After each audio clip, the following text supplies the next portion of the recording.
Um, Hello, everybody. I'm back again after a long time. I've been missing for quite a long time. So I decided to come today to discuss the issue of the development of education in South Africa, which is very important. Recently there's been a media report that the students from University of Cape Town were actually favored by their fellow white academics over the blacks at the expense of the black student. Now, these matters, I think they actually it's been discussed. It's discussed by various sectors of the government, including those who are under the Department of Higher Education. Now, it is very sad to learn that some people are trying to act as if this issue of the white South Africans being favored by the white lecturers over the black student is a new thing. It's not a new thing. These things have been happening for years where white people have benefited uh, unfairly from this kind of racialized academic environment. I'm very interested in what will happen after these matters has been discussed in the parliament, because the issue of whether the people are going to discuss this, the fact of the matter is that this is corruption, and this actually tarnish the image of the hardworking white South African. But let's try to be honest and realistic. The issue of the higher education, the complex of higher education, was actually, and transformation has been discussed over the years in South Africa. I'll give you one of the classic example by one of the academics, I think is Professor William Makgoba. In two of his books, if you read the books of Makgoba, two of these books, the first one is about which deal with transformations. It's called Mukuku, where Makgoba discussed this issue of nepotism within higher education, whites on whites favoring whites. And even in these new books, in the new book like this one, you see, this is the new books of Makgoba. You must read these books. It's called Leadership for Transformation Since the Dawn of South Africa's Democracy. Inside, Makgoba offer inside perspective.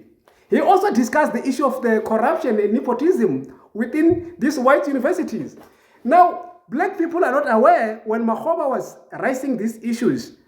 Many black academics, because they want to protect their own legal environment, they have never even support these things. I was fortunate enough when this book was launched. I attended one of the events where Makgoba was launching these books. I was very interested in the way in which he articulates the corruption and the so-called the networks that are used to disadvantage or to derail transformation in higher education. Unfortunately, many African scholars, when they didn't take him serious, because if somebody saying something, because we South Africans sometimes we feel like, no man, maybe Makgoba wanted to just rationalize anything. He was telling the truth. What you see at University of Cape Town, it's not a new thing. It's a generational thing where the network of the groups collide together to disadvantage black students. If you do your own research, you go to any universities, you look at when black academics go for interviews. I'm speaking for myself as an example. The black people are subjected to the intense, even racialized interview practice compared to white candidates. Another thing is that as a black people, when you go to interview, you are expected to perform higher than whites. Some of these white people already be tipped off and given the answers, what they must answer during the interview. That's what many white people are doing in the so-called these top white universities. But surprisingly, when you go overseas, recently I was a visiting scholar in a British universities. When I got there, I was presenting lecture. I was giving lecture to postgraduate student in the UK. So one of the students from France come to me and say, I've been to South Africa. I know that I was told that black South Africans are not clever, but I'm surprised by the manner in which you articulate this discourse. I was like, no, man. So he said that many white students that he went to school with them, they actually struggle. Now, these issues that have been raised at University of Cape Town, it's very important for the people to take it into consideration instead of acting like this kind of thing don't exist. White students actually duly benefit from the white network that are not sustainable. We all know that many white students when they go in UK and Canada, they struggle compared to the student from Kenya. A student who graduate in Kenya universities, as an example, or Zimbabweans, when they go to overseas to compete with white students, they perform higher than white South Africans, even Ivy League universities. The chances of African students from Kenya and other Uganda to enter Ivy League with merit are higher than white South Africans. We all know that.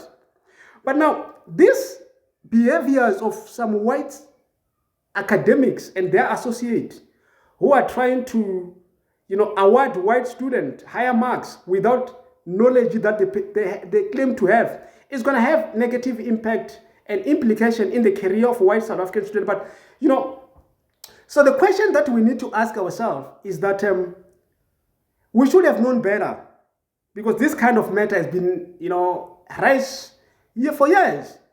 As I indicated earlier on, alluded earlier on, Professor William Makgoba explained these kind of things. It's just because we black people who don't read.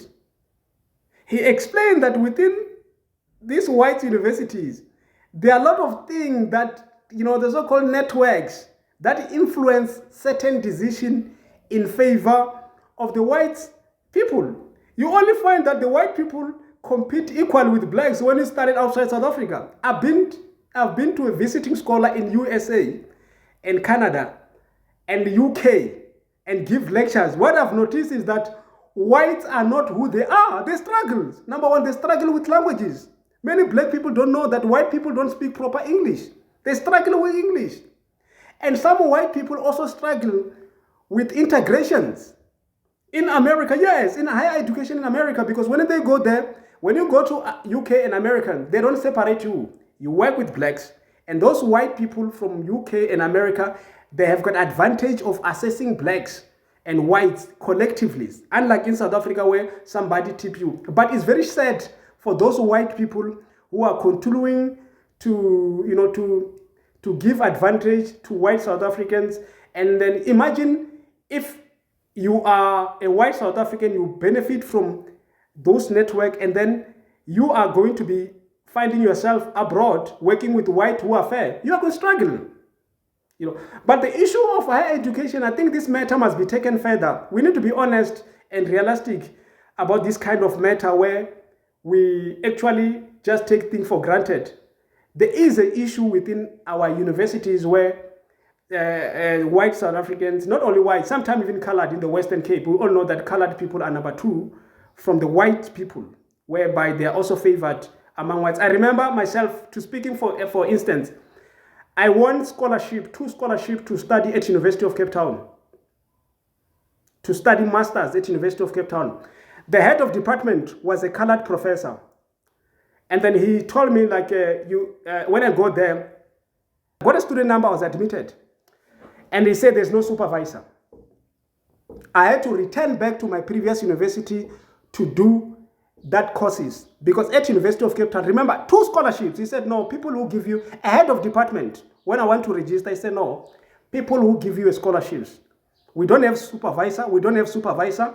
And people who give you a scholarship must also give you a place to study. At University of Cape Town, yes.